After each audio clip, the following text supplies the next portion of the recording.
ইয়া জাল জালালি ওয়াল ইকরাম, এই দোয়াটি 111 বার পড়ে পানিতে ফু দিবেন।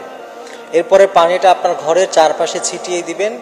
এতে অনেকগুলো উপকার পাবেন। এর মধ্যে 1 নম্বর হচ্ছে, যাদের বাসা বাড়িতে জিন থাকে কিংবা জাদুটোনা করা হয়েছে, ব্ল্যাক ম্যাজিক করা হয়েছে, তাদের বাসাটা হেফাজত থাকবে। এবং যদি নাও করা হয়, আপনি যদি ইয়া জাল জালালি ওয়াল ইকরাম এটা 111 বার পড়ে পানিতে ফু দিয়ে ঘরে নিয়মিত ছিটা দেন, দেখবেন আপনার ওই বাসাটা দুষ্ট জিন থেকে হেফাজত থাকবে, বিভিন্ন রকমের বালা মুসিবত থেকে হেফাজত থাকবে। অনেক সময় অনেকে আমাদেরকে বলে, হুজুর এত কিছু করছে, মুসিবত যাচ্ছে না, একটার পর একটা মুসিবত, একটার পর একটা বালা মুসিবত আসছে, একটার পর একটা অশান্তি আসছে।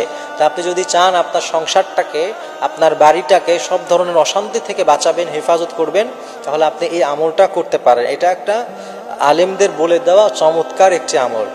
এই আমলটা কিন্তু অত্যন্ত পরীক্ষিত একটি আমল। এই জন্য আপনি নিয়মিত এটা করতে পারেন। আপনি একটা পানির মধ্যে আপনি 111 বার ইয়া জাল জালালি ওয়াল ইকরাম এটি পড়ে ফু দিয়ে রেখে দিলেন।